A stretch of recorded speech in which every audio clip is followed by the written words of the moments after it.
friendos? This is Laz. This is the Fright Club, your one-stop shop for all things horror. And that's right, today, yeah, you're getting 2 episodes this week because, I thought the one for the Silver Scream, but you know what? That's a little off the regular. Let me just throw another one in here for you guys. So here I am. So today I'm going to be covering a movie called The Butchery. It is a movie that has been requested that I cover. Someone asked me on the Facebooks. I said, "All right, absolutely, I'll cover it." Cool beans. Now, The Butchering is essentially there's a write-up on IMDb saying that it's the Scottish version of Scream, which kind of. Here's basically what the plot is. Okay, movie opens with police break into a home because there was sounds of an attack. Now,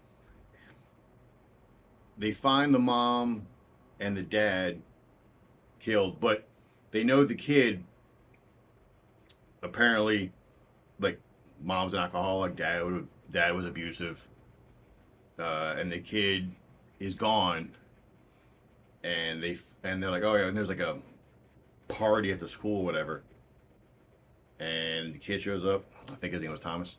Forgive me for this. I'm terrible at names. You guys know that.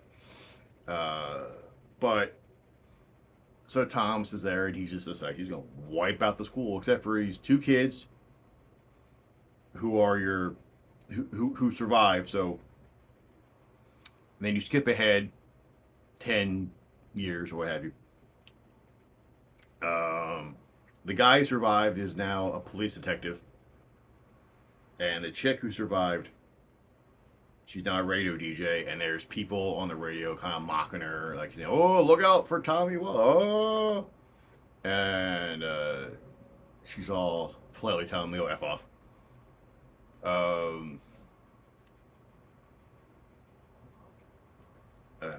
The hardest part about doing reviews really is trying to figure out what I can and cannot say, not to spoil anything. But basically, here's what it is. The killer comes back to the town, and he's wiping out a whole new stock of kids. Whereas the detective is trying to figure out how to stop him, but also how to keep his niece safe. And you spend time with the new group of kids as the body count starts to rise, building into a climax at the end. Now, this movie is well made. So, when I'm going to start dishing out my minuses, I just want you to know it's a well made movie. So, it's not one of those, oh, this is shoddily made or blah, blah, blah. No, well made, well put together. Someone had a plan. Stuff like that. Like, so it's not like one of those, oh, this is made by a group of idiots with a camcorder and $5.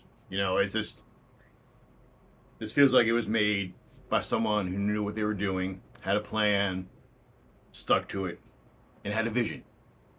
And as a writer and a somewhat director, I absolutely appreciate that and respect that. Where it falls apart for me, anyway, is now the screen comparison. In this movie, there's too much high school melodrama bullshit. It felt like it came from the CW, to me. And yeah, I know they did that in every slasher movie, like, Nightmare on Elm Street did it to a degree, Halloween, Scream, yeah, I know that, but thing with those is they have interesting characters. And that's what this movie, for me, doesn't. There's no one that's likable. And I'm not saying they're all dicks. I'm saying, I mean, there was quite a few that are just complete douchebags. But even the dicks aren't fun to watch. You know, and your main character, she's dry.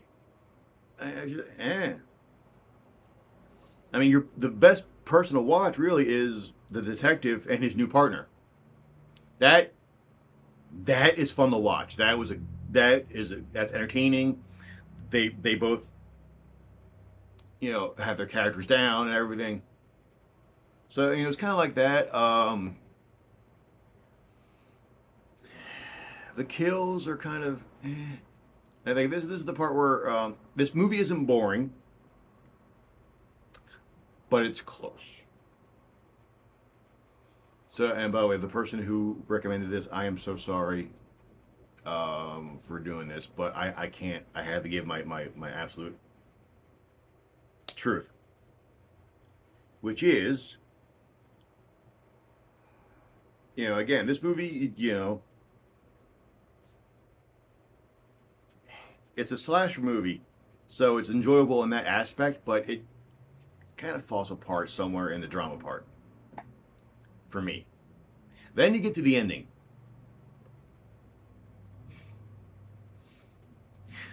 There are 3 twists, give or take. This is not a spoiler. It's really not.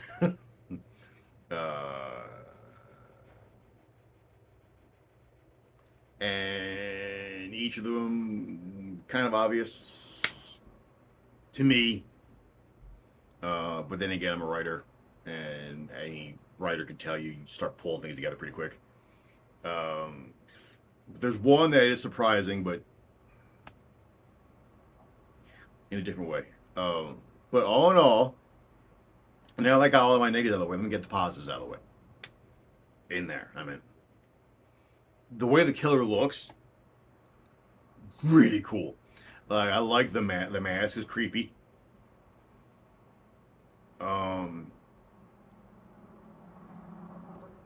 When the killer is on the scene, again, great presence. It works.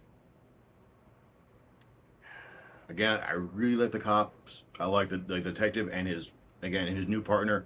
I think they both work really well together. And I think any scene our main detective's in, whoever he's with, he makes them interesting. Like they have almost like they have to reach out to his level. So he should be in the entire movie. I like the fact that it was in Scotland. Oh, and by the way, guys, yeah, I really like that. That was interesting for me. So all in all, movie's okay. Movie, it's not a tanker. It's not a bomb. It's not a ugh. It's a very solid C+ for me. And again, when I say that, that's me. I suggest anyone who wants to watch it, go and watch it. And if you like it more, you like it more. Cool.